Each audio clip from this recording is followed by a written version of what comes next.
Being a fossil, there should have been nothing left. But there was. And it was elastic, like living tissue. This is the piece. No.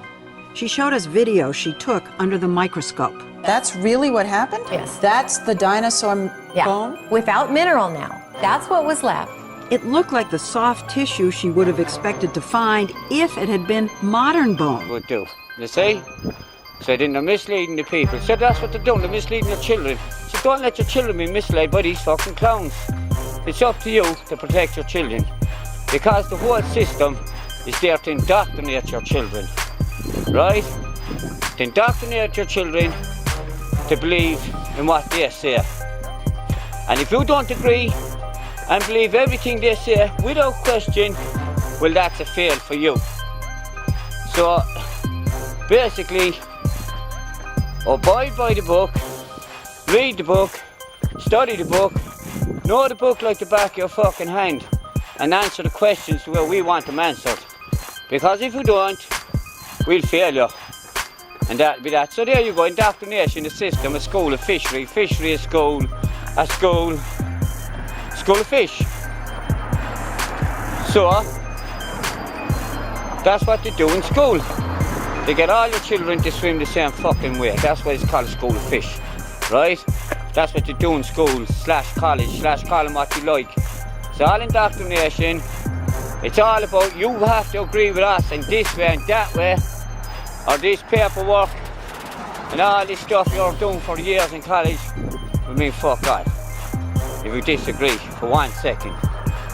So, now, did dinosaurs live? And what was their real name before they gave them that name, dinosaurs? Well, in the Bible, it was clearly stated that yes, they did live, and they did walk the earth and they were walking there with man, and they were called terrible lizards, alright?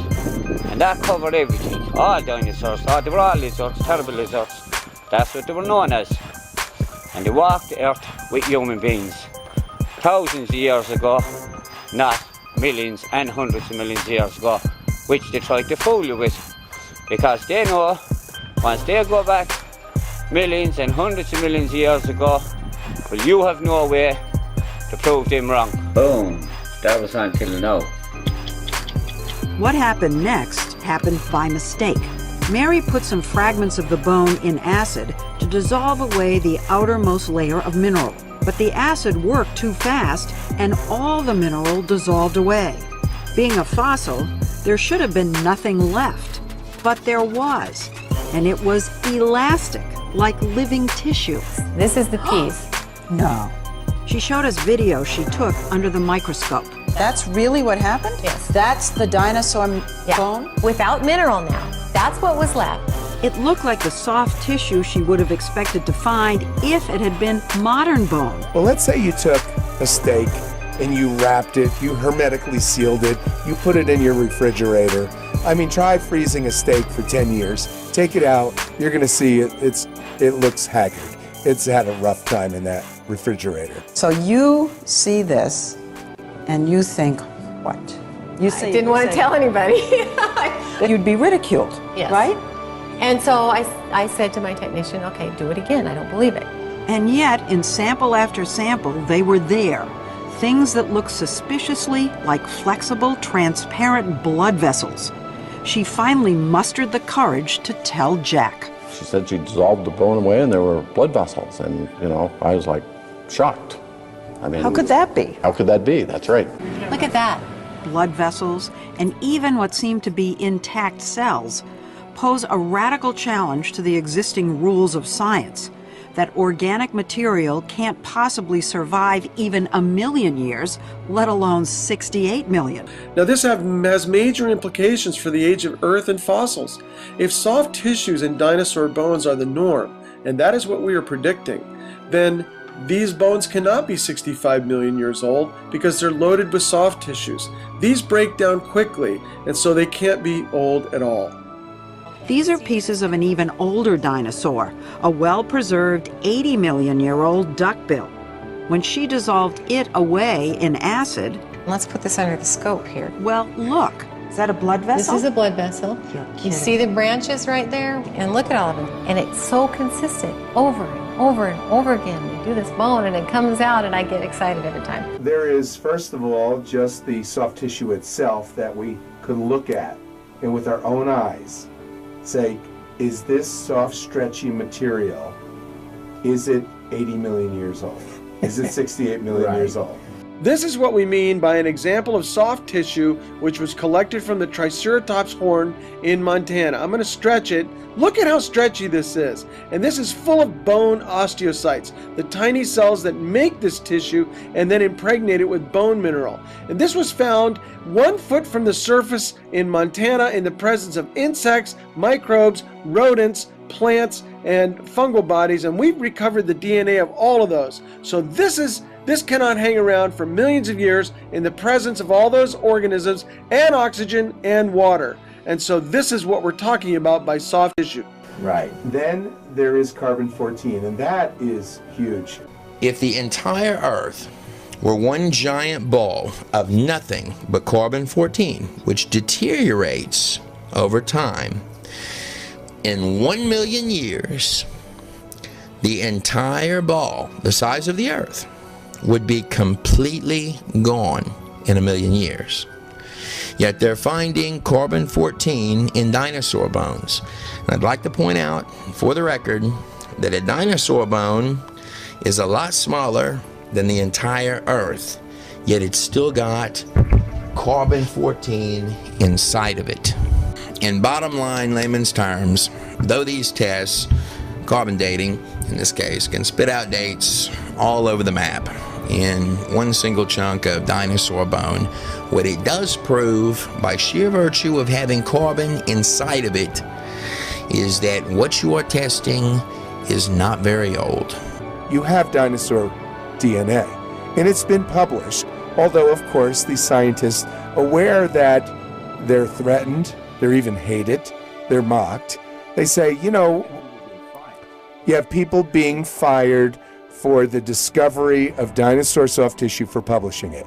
What the discovery tells someone with common sense that this dinosaur is not 68 million years old.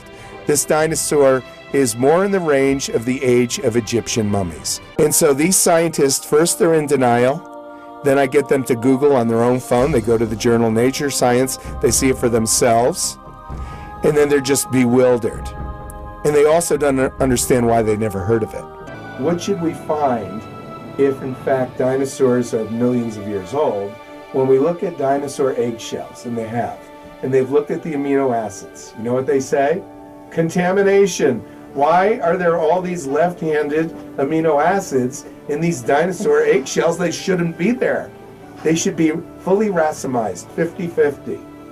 And so you have amino acids, you have DNA half-life, you have carbon-14, then you have just the basic common sense of dinosaur soft tissue where blood vessels are still transparent, flexible, they're stretchy, and when you squeeze them, blood cells come out.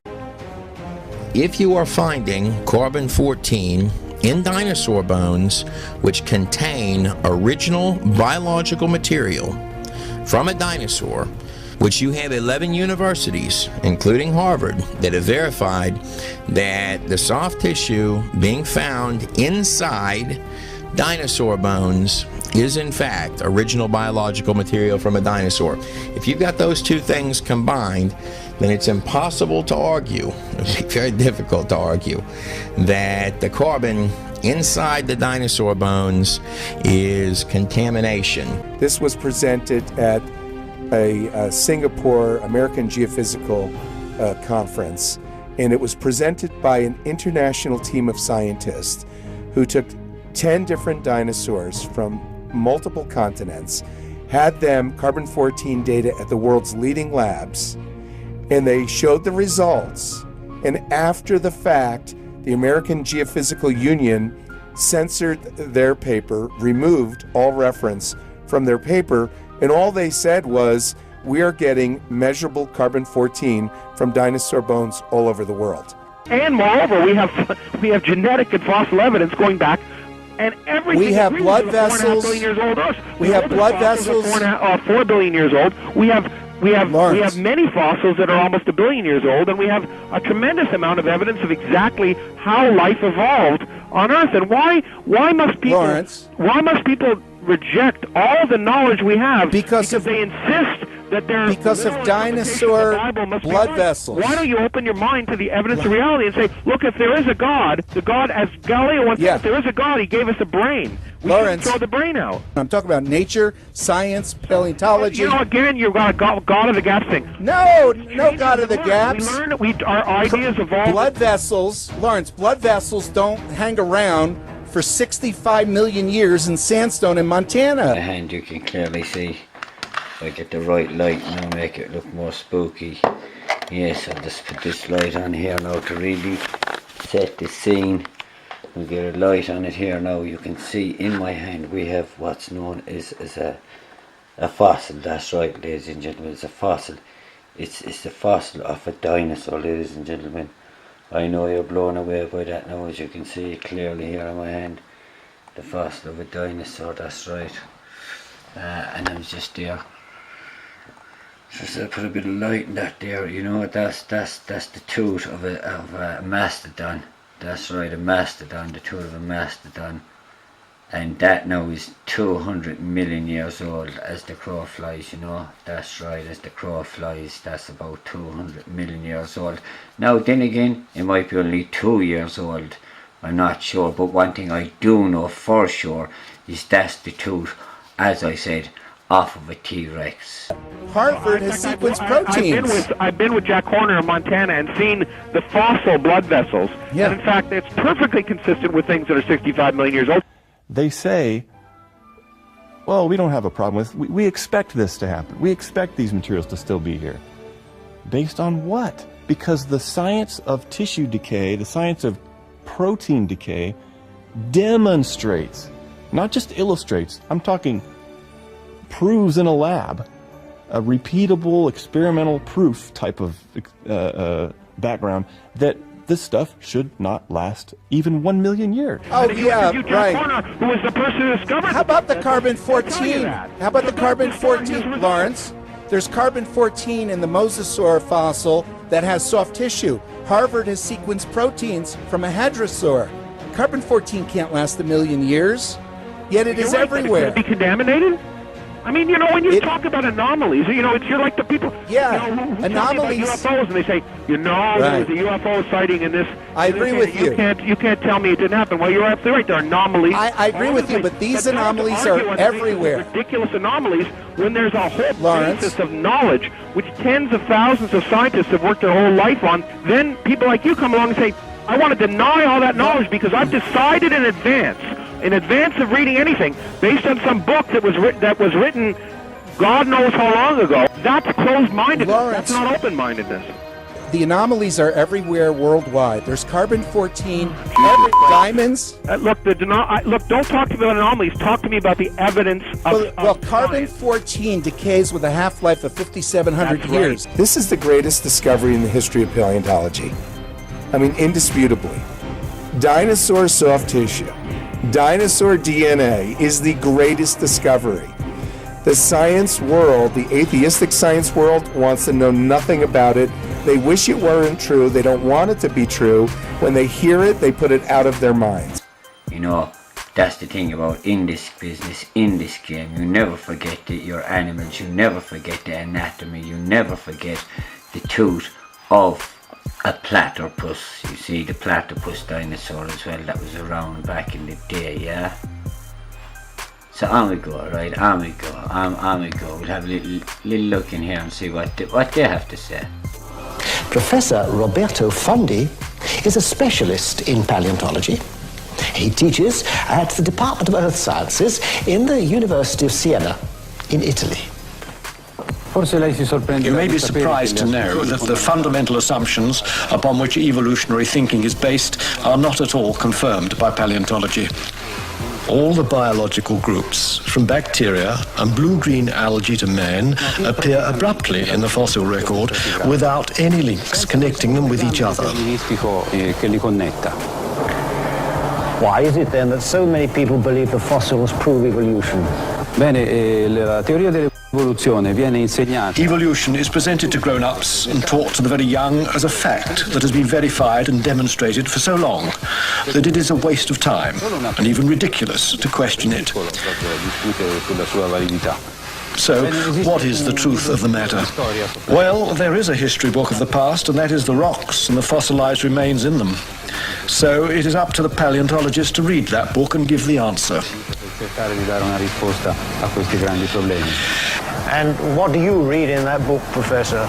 In questo libro io leggo semplicemente. The fact is that after nearly 2 centuries of intense research, the paleontological evidence for evolutionary theory is not only rare, but highly questionable.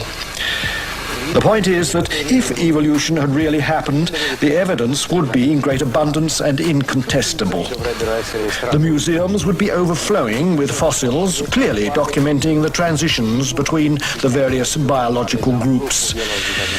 Yet there are none. Moreover, there is no indication that the situation will change in the future. Those very few fossils which are claimed to show some kind of evolutionary link, such as the amphibians Ichthyostica and Simoria, the reptile Propenognathus, the bird Archaeopteryx, and the Australopithecine ape called Homo habilis are very far from conclusive. I'll tell you. All right. In every single bit of data, we have evidence. The Neanderthal evidence of civilization Lawrence, that are older than 10,000 years Lawrence, the Neanderthal DNA has been sequenced. Yeah, I know. It's closer to you than a chimp is to a chimp within the same species of chimps. So the creationists who've been saying for decades that Neanderthals were people have been confirmed. DNA doesn't lie. What do you mean people? People. And so we offered Jack Horner, in fact, you could hear it, we offer him thousands of dollars to carbon-14 date their T-Rex. You guys might have other things you'd like to carbon-14 at the same time. In fact, in the last couple of weeks, I've been able to raise a little more money, so that's up to $10,000 now, that we'd be honored to give you guys if you would consider doing that test. Well, we can't do that test. Because carbon-14 doesn't work on something like this. Right. Once in a while I get people that really, that claim they don't believe in evolution. And my response generally is, so why not? Considered this by far the strongest single class of evidence. This textbook says the human embryo growing in the mother has gills like a fish. Those little folds of skin are not gills. Those little wrinkles under your chin when you're growing up later develop into bones in the ear and glands in the throat. They never have anything to do with breathing. I've seen folks that have 5 or 6 chins and they can't breathe through any of them but the top one. Those are not gill slits. Ernst Haeckel, though, said the turning point in his thinking was when he read Darwin's book. He made huge charts of his posters of his drawings of these embryos and traveled all over Germany and just about by himself converted the Germans to believing in evolution. Haeckel took a drawing of a dog and a human embryo and he changed them to make them look exactly alike. On top are Haeckel's fake drawings, underneath are actual photographs of what he claimed he was drawing a picture of. Now either he's a lousy artist or he's a liar.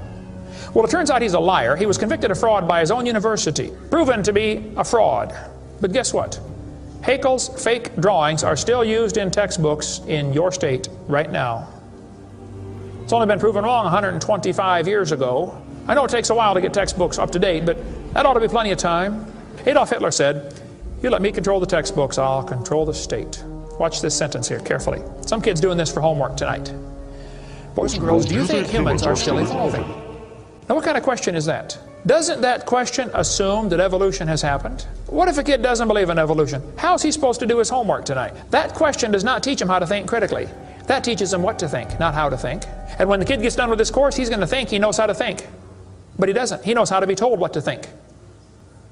Brainwashing at taxpayer expense. They want to use my tax dollars to teach that to your kids in our schools. If you want to deny evolution, that's fine. But don't make your kids do it, because we need them. And that's where the problem comes in. Okay? If you want to believe in the Big Bang, just enjoy yourself, but keep your religion at home.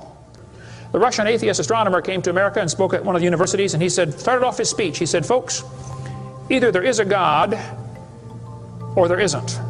Both possibilities are frightening. If there is no God, we're in trouble. We're hurtling through space around the sun right now at 66,000 miles an hour, and nobody's in charge. That's a scary thought. But if God made the world, He owns it. That means He makes the rules. You see, if there is a God, we better find out who He is, and find out what He wants, and do what He says. Malcolm Muggeridge said, "I am convinced the theory of evolution, especially the extent to which it's been applied, will be one of the great jokes in the history books of the future." It's a joke. And it would be a joke if it weren't for the tragic results. How many kids are taught this thing every day and believe it, and it destroys their faith? Find you something to believe in. Whole thing, who do you even pray to? Nobody. Hey, if you died today, where would you go? You ought to think about it, because you will be dead for a long time. Doesn't matter how long you live, you're going to be dead longer than that. You know, George Washington died 200 years ago, and he's still dead. How much longer does he have to go? You're going to be dead for a long time. All you get in this life is a little bitty dash between two dates. Just a little, and it's gone. What are you going to do with your dash? Where would you go if you died? Now, if you're not sure you're going to heaven, you ought to give your heart to the Lord and get saved. Say, "Lord, you may have it," the whole thing. If you are saved, you ought to find something to do for the Lord. And you ought to quit worrying about getting a fancier car and a fancier house and start worrying about who's going to heaven or hell. Maybe God gave you that good job so you can give some money to missionaries, not so you can build a bigger, fancier house. God loves you. God has a plan for your life. And if you don't want it, well, that's your business. But the devil is laughing at you for believing in that. But God loves you, and He wants you to come to heaven. And if you'd like to find out how to go to heaven, come see me. I'll be glad to show you. The Big Bang. Before the Big Bang, there was nothing. Literally nothing.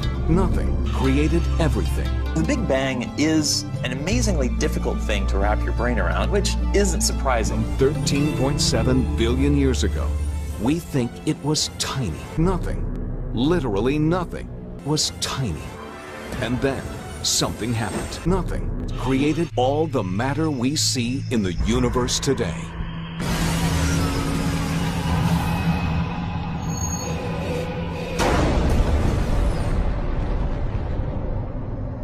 Nothing is more powerful than nothing. And that's what trips most of us up. It was the explosion of nothing. Find you something to believe in. World getting crazy.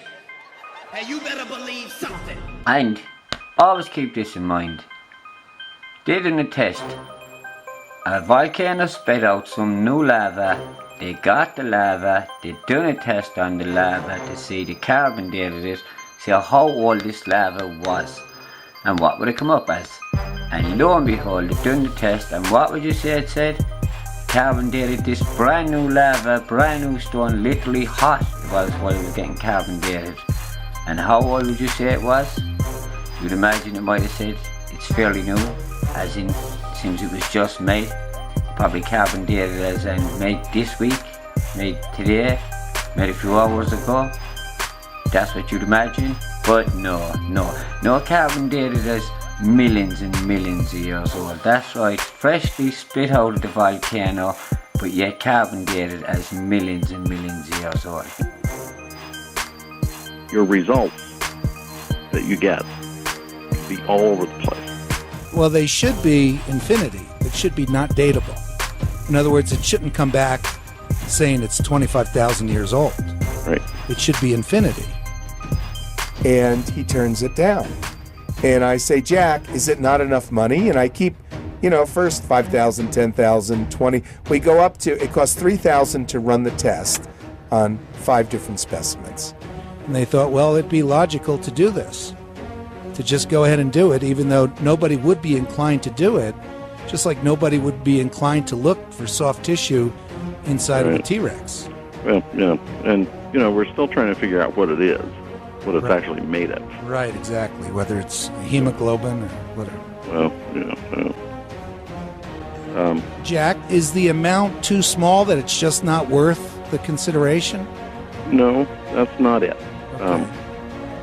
What if I were able to raise more money? No, the amount of money has nothing to do with it.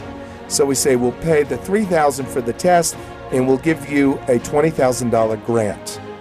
We will, just for you to run the scientific test.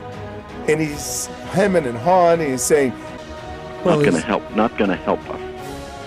Yeah. So even though it's just a scientific test, they're not asking for voodoo. It's not actually a scientific test. That's what I'm trying to tell you. Carbon-14 dating something with soft tissue in it. He said, "I don't want to run that." Then he's finally, I'm almost pleading with him. And we aired this on the radio. We sent him a written grant offer, finally $23,000. And he said, "I'll talk to Mary Schweitzer and we'll let you know." Well, they decided not to run the test. But it's somewhat mute because, for example, the mosasaur, which was just published recently, mosasaur bone with original biological material loaded with carbon-14. And so many atheists and evolutionists now saying that perhaps... I don't know what you mean by atheists and evolutionists. Well, there's some people who are atheists, some people are evolutionists, some people are not. What do you mean by evolutionists? People who believe molecules to man evolution. Neo-Darwinism. What do you mean? Well, as I said, can I tell you what they're saying before the people who accept the evidence of empirical science? Yes, the same people who believe the Earth is round. Those people. Well, the president of the Flat Earth Society is a Darwinist. Well, they operate fine, today. I'm just saying he's an idiot for being a president of Flat Earth Society. I agree with you. See, we agree on something. Yeah, no, exactly. Lawrence, and all I'm saying is there are no scientists who aren't evolutionists. Could I make my point? So you believe in gravity. Could I make my point so you can tell me I'm wrong? They're on the same level of footing. Let me tell you what goes on in the back rooms of science. With National Academy members, with Nobel Prize winners, I have sat with them, and when I get them alone, not in public, because it's a scary thing if you say what I just said. And it does contradict a signed statement by hundreds of scientists. Yeah, but I told you, don't give me signed statements. That doesn't matter. Well, they're scientists just like you are, Lawrence. Scientists to sign a statement saying the Earth is flat. Are you going to run your show tomorrow? No. Saying, you know what? We don't really know the Earth is round. No, the flat Earth guy is a Darwinist. Decided to sign a statement. All right. I mean, come on. The CMB. Don't argue on the basis of that. Let me ask you about the... I say, do you understand all of this? Where all of this came from and how this happens? He's talking about evolution. Every time that I have sat with people who are synthetic chemists, they go, nope. And so history shows that these predictions were adjusted after the fact. That's according to William Mitchell. Better ways of testing it. And the point is, don't you understand that some scientists would love to find that all the data is false? Do you know 50% of American adults think the sun orbits the Earth? No, I don't. I don't believe that. The National Science Foundation does that study every year. Are you going to argue to me? I don't, Lawrence. Hold on. I don't believe that. In classes, we should teach that the sun orbits the Earth because 50% of people think that. I bet you. I bet you not one. I bet you not 1/100th. I bet you not 1/100th of 1% of U.S. medical doctors believe that. And I don't even believe the study anyway. You can bet me all you want. I'm giving you a statistic. Yeah, this is what James Tour said, and I promise you, this guy here would not be saying this if he weren't someone who had developed lists of things with more than 52,000 citations. He's valuable, otherwise he wouldn't even speak these words. I promise you that he wouldn't. Not in the position he's in. That's dangerous for him, and that's what he just said in the last quote. Let me quote you this one. My recent advice to my graduate students has been both direct and revealing. If you disagree with Darwinian theory, keep it to yourselves if you value your careers. Unless, of course, you're one of those champions for proclamation. I know that fire exists in some. So be ready for lead-ridden limbs. They're going to shoot at you the moment you come out and you start letting forth even a pinch of truth. He goes on. But if the scientific community has taken these shots at senior faculty, it will not be comfortable for the young nonconformist. Mary, Jack, and their team published their B-Rex findings in a series of papers in the journal Science and were promptly attacked. Critics said their samples might have been contaminated, or that the supposed blood vessels were actually something called biofilm, a type of slime. But as Mary showed us, she's been able to replicate her findings. Creation journals, by the way, are the best science journals in the world. But this is the Journal of Paleontology. And so when they publish that they have found original biological material in a beardworm, and this beardworm, like you said, Trey, they start up at the top, they get down to the bottom, Cambrian, and then Precambrian. This is a Precambrian beardworm. It's supposed to be 500 million years old. We should hear it.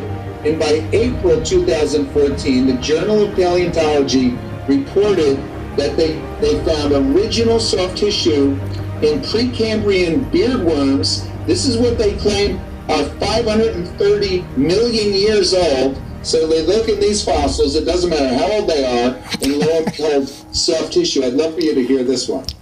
Eventually, everything falls apart. Yeah. And so after 1 million years, you are not going to have any protein, you're not going to have collagen, you're not going to have DNA. But what we're finding is it doesn't matter how old the fossil is, if they look for soft tissue, they're going to find it. We don't mean in every fossil, but we mean you go look in a handful of fossils, you'll find soft tissue. Here now is a piece of Triceratops bone that has been decalcified, so all the bone minerals have been removed. You can see how many of the blood vessels are here. This white area here, this is soft tissue on top of these blood vessels. So the bone is very stiff because it's fossilized, but yet there's soft tissue in here. This is about 40 power under the dissecting microscope. As I move this, you can see these soft tissues waving back and forth in the liquid. So this is impossible for these soft tissues to be here if these bones are that old. This would all be gone. But here you see the matrix of blood vessels that have all been permineralized. They're all hard rock, and yet these white areas show all of the soft tissue that is still present here after decalcification. So this is an indication that these bones are very young and not even 20,000 years old, probably much younger than that. I'm a biologist and a microscopist, and so my cells that I was getting out of this bone were spectacular. In fact, I presented at a national meeting in Hartford, Connecticut last summer, and I showed some of these cells, and a professor, a PhD, came up to me after the talk and said, I want to collaborate with you and try to culture these cells. I mean, that's how alive these cells look. So I was stunned and rather pleased with the results that I was getting. Molecular motions, the slightest variations in temperature. You know, hemoglobin, put all the hemoglobin around it you want, it's not going to stop it from a varying temperature through the seasons over 80 million years, 100 million years, 500 million years.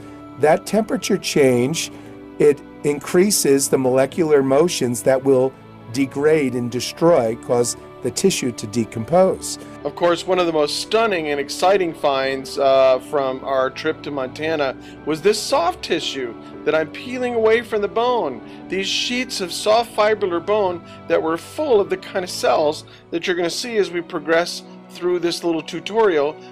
You soak this for a few weeks and put it back under the microscope, and now you can see all the blood vessels. The concrete has been dissolved away, and you see all the blood vessels that are left. And it's on the surface of these blood vessels where we find the tiny little cells. And as we zoom in, take note of the little white dots. The white dots are actually the bone cells laying on the outside of the vessels. They're soft tissues coating or surrounding the outside of the blood vessels, and you can see these little tiny white dots. Those are the bone cells that we're going to image under the compound microscope. And that's where Schweitzer and her team did this iron work. And I'll tell you, everybody's running around parroting The iron preserves the tissues. The iron preserves the tissues. Well, the iron doesn't preserve the tissues, and this is akin to a 10th grade science experiment. As I mentioned, she basically soaked ostrich blood vessels in highly purified blood on a laboratory bench in an air-conditioned laboratory for 2 years. And she extrapolated out from that point and said, well, it's obvious this is what preserved these dinosaur tissues for millions of years, 68 million years. Well, let me say one thing to begin with. These are not fossils. These are dinosaur bones that have not fossilized because we have dissolved them in a weak acid. This, of course, is a mock-up, a casting of the condyle that we found, but this is real Triceratops frill, and we've dissolved this away in a weak acid, exposing the soft tissues within it. So these are not fossilized artifacts. These are the real bones that were buried in the ground and left there because they dissolve. Now, Mary Schweitzer essentially used an anticoagulant to keep the blood from clotting, because blood clots almost within minutes upon leaving a blood vessel.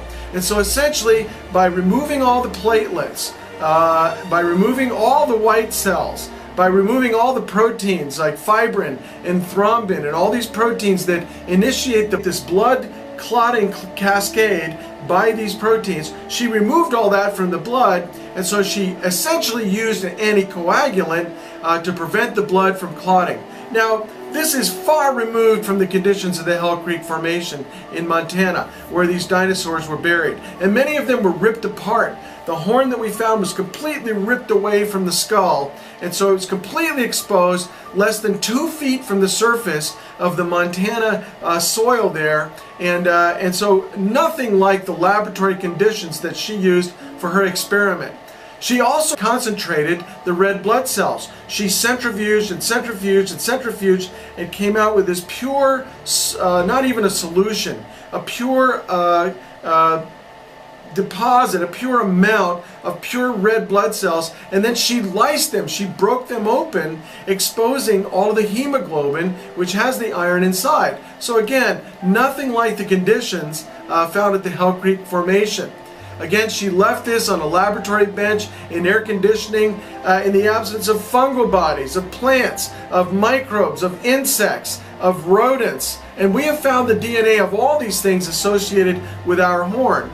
And so again, nothing like the actual conditions found at the Hell Creek Formation that are supposedly there over these supposed 68 million years. The other thing that Schweitzer and her team should have done is they should have studied their bone anatomy. And here I have Weider's functional histology, and here's a diagram of compact bone. And all of these tiny little squiggly lines you see inside this bone are the filopodia, the little arms from the osteocytes. All of this is massively protected within this compact bone, massive bone mineral, and never comes in contact with blood. Ask any orthopedist, any orthopedic surgeon, and he will tell you that none of these bone tissues, like the soft stretchy tissue, ever come in contact with blood. So the iron from the blood could have never preserved this soft stretchy tissue and all of the bone osteocytes that we have discovered and shown you. And so this is akin to a 10th grade science experiment, and it's not reality. I mean, iron oxides are so reactive. In fact, just go to the Rust Belt during the winter and look at all the rusted out cars, and you'll see the effect of iron oxides on metals, let alone tissues.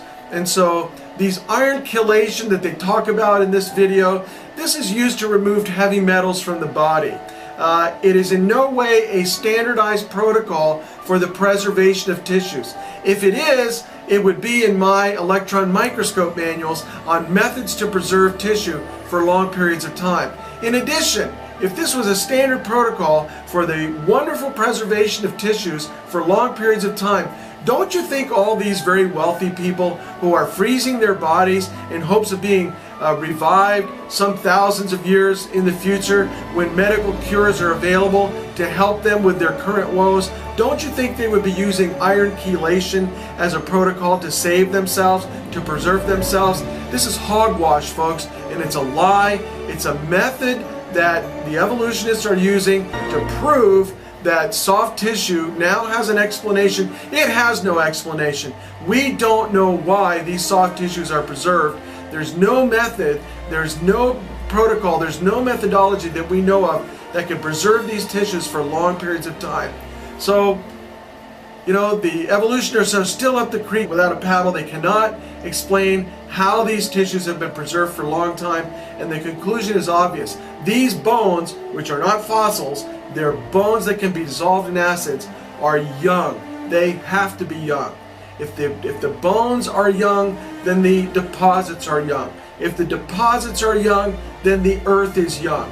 If the earth is young, then Genesis suddenly becomes believable. There is a creator who made our grandparents, Adam and Eve, put them in a perfect garden, but sin entered the world, changed everything, and now we need Jesus Christ as our mediator, as our helper, as our forgiver to get us back to God. So please pass this video around, and remember, these are bone tissues, soft, stretchy bone tissues that never come in contact with blood. How can they be this stretchy after millions of years? Thanks for watching.